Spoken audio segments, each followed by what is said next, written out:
Kevin Brockway from CNHI with me as always. Now we're joined by our good friend Kyler Staley from thehoosier.com. Was down in Louisville over the weekend for the Nike EYBL event.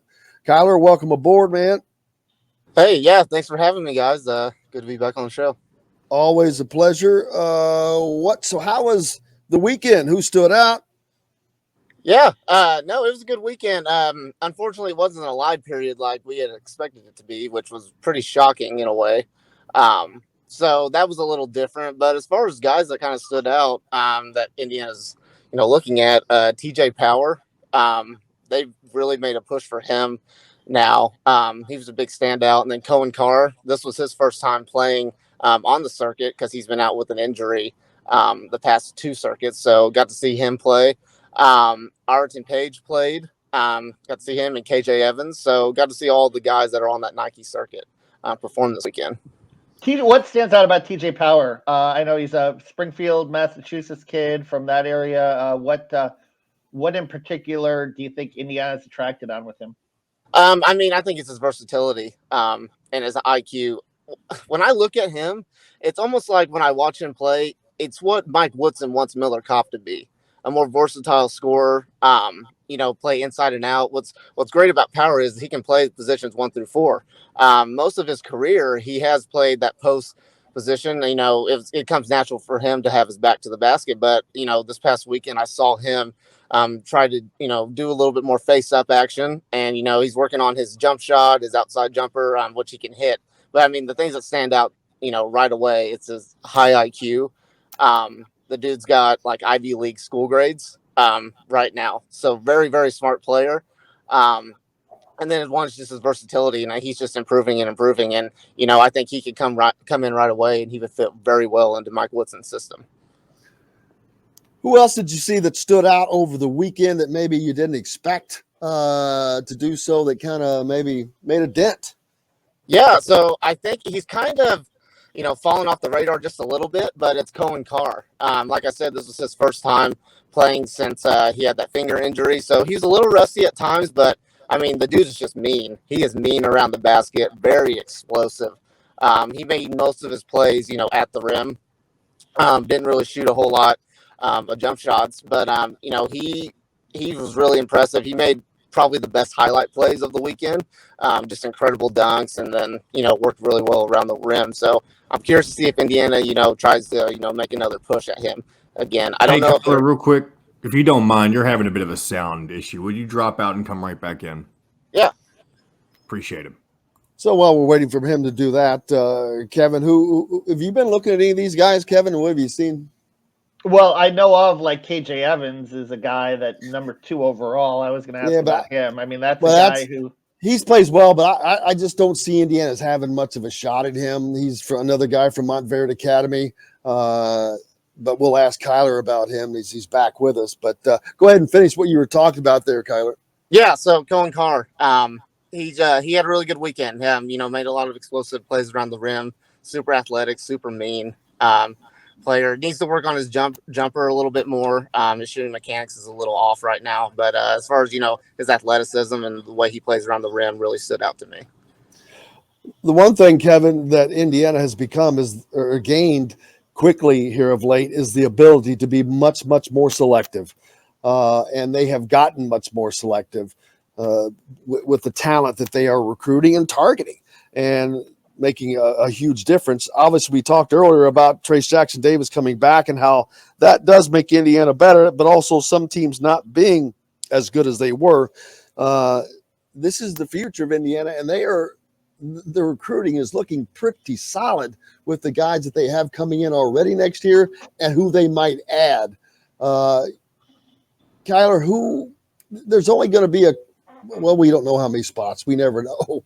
But who are you thinking maybe kind of leading candidates to actually end up in Bloomington that haven't already committed? So the two that stand out to me is one, TJ Power, and then the other one is Arton Page.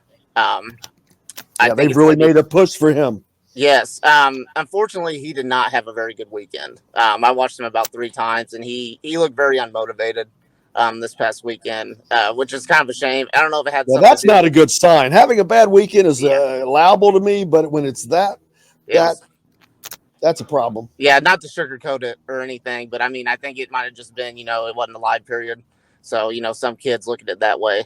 You're not See, playing. now that I definitely don't like hearing that. I mean, yeah, which is it's shocking to me though, because I remember watching him in Indy, and he was so active on the floor, so active for a big man. But I mean, to go back to your original question, I think it's those two, and then they're going to be looking for shooting.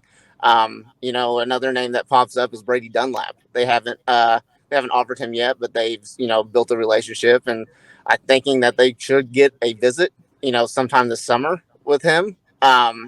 That's another guy. So it's really, the two forwards in Power and Page, and then they'll be looking for somebody to come in and fill that shooting role. Kevin? Tyler, KJ Evans, I mean, who else is looking at him? Do you think Indiana has a legit shot? I know he is visiting right over the summer, but what's your thoughts on, and was he as dominant as, the number 2 player in the class is expected to be over the weekend? So it's weird with KJ. He plays on Team Durant. He's kind of the odd man out on that team. He's not really aggressive, in a way of saying that, give me the ball, let me go to work and stuff. He kind of lets his teammates do what they need to do. And he just kind of, if he has to make a play, he'll make a play. But as far as being dominant, he wasn't super dominant this weekend. And as far as, Indiana, I'm going to be honest with you, I don't think Indiana's going to be in the running when it's all said and done with him. And I think, from what I've heard, he told us, in June he was going to do a visit. I've kind of heard rumblings that that actually might not happen. So KJ Evans is not going to end up in Bloomington. I'm telling you that right now. Yeah. So just put him off your radar, which, hey, nothing's ever impossible, but that is definitely not where the tea leaves. Well, number 2 player in the country. Why not aim big, Jim? You know what I mean? Well, I'm not saying. I think that you kind of, these coaches know what's what. There are other factors now that factor in, and when some of those factors are big enough that not messing with that. When to cut bait, and I think that there's a situation that he's a cut. It's probably just time to cut bait. That's all. Doesn't mean to not to aim high. I just think that Woodson and staff, they know where they're like, hey, you know what? That we see that where that direction's going. We've got other things that we have to hit as well. Anyway, so that's where they're putting their resources, I think. Kyler? Yeah, no, I agree. It's just, it's no fault of anybody else's. It's just, just kind of way it works out. Yep. So that's kind of where that stands right now with him. Just like in-state, I know a lot of Indiana fans, they want to see as many Indiana guys on the roster as possible. And it's not that Woodson and crew don't want that. It's just it also has to work out from a timing and need standpoint. Xavier Booker is not someone that they don't want, but that recruiting, for whatever reason, seems to be headed north. Yeah, I mean that's another interesting name. Everyone thought that Michigan State was going to be, the top guy or the top team to, get him. But I've heard that Duke has made a push, and Duke is a serious candidate for him. And I have heard that Indiana has tried to make another push at him. But from what I'm hearing, him going to Michigan State is not a lock, is what most people thought, especially with Duke now in the picture. My question is, why did Indiana? They've never seemed to be in very well with him. Why is that? Do you have any thoughts? I honestly, I think it's from what he did in high school. His motor's always been a question, always been. And, there's been times where he hasn't played the full fourth quarter from a coach's decision just because he's not giving enough effort. But I started noticing around sectional time, and from this point on, he looks a lot more motivated. He wants to, be the best player on the floor, which he should be every game. He's had a really good spring, really big spring. Duke came in, offered him because of that. And like I said, they're a serious contender. And now the Indiana's have seen okay, he's got, it looks like he's got his motor back. They're thinking maybe we can make another push at him to see. So, but is it too late? That's what I'm thinking too.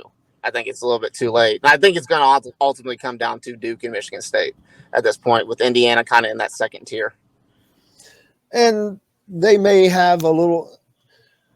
he may be able to go into there and play and start. I'm not saying that he would, but those are two programs he might be able to go to and start. I'm not sure if he's talented enough to start at either of those places. I don't know what Duke has coming back. I don't know what Michigan State has coming back. I haven't studied it enough yet, but he's not going to start at Indiana next year. I can tell you that without equivocation.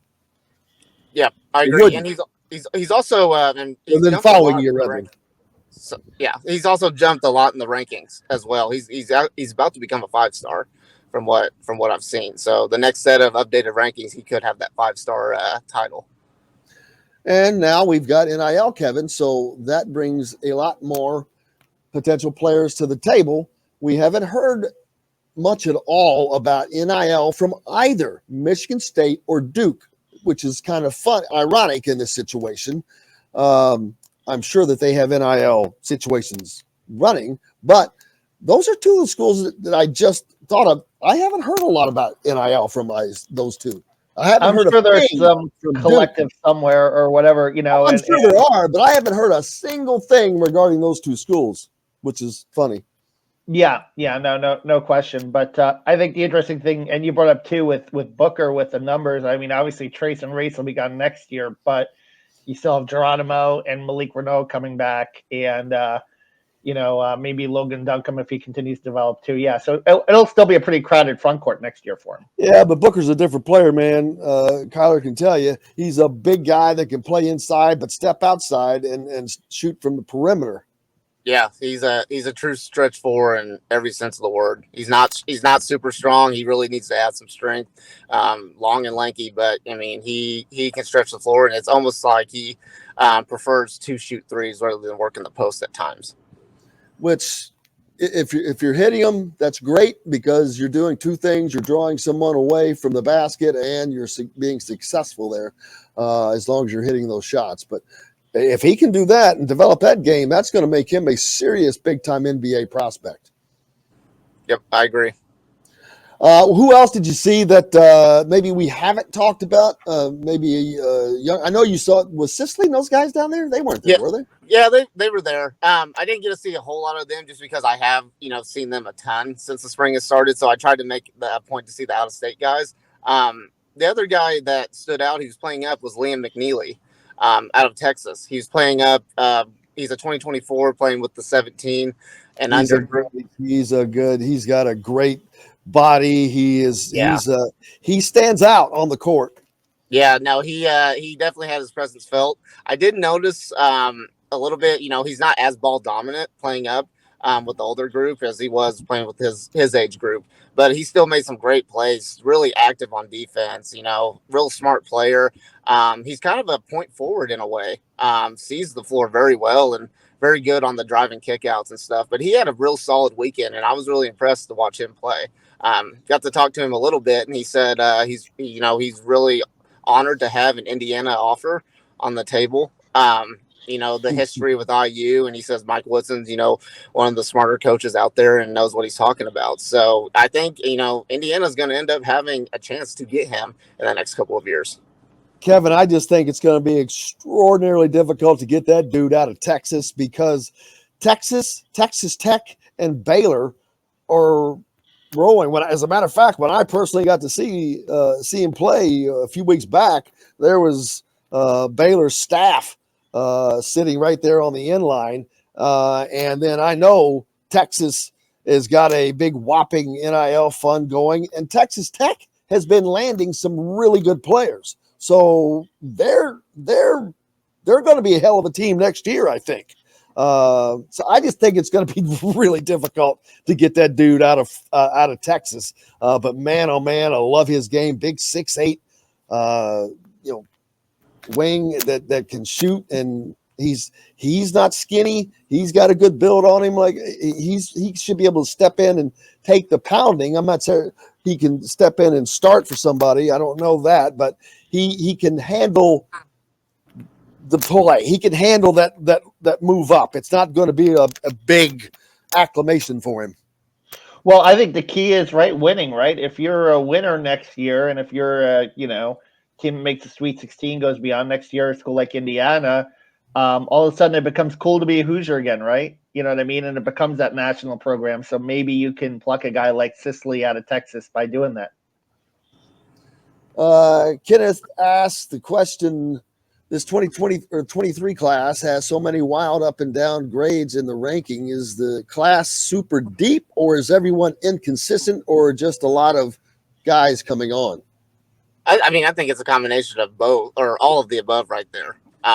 It's just still a work in progress right now. I think Indiana's made it clear what they want. They need another post player, and they're going after, Power and Page, and then they also want to have shooting, and they can honestly get that in one swoop if they were able to land TJ Power. In a way, because he's so he's so versatile with his back to the basket, but he can also play face up from the wing. So like I said earlier, he really looks like what Mike Woodson wants Miller Kopp to be, if that makes sense.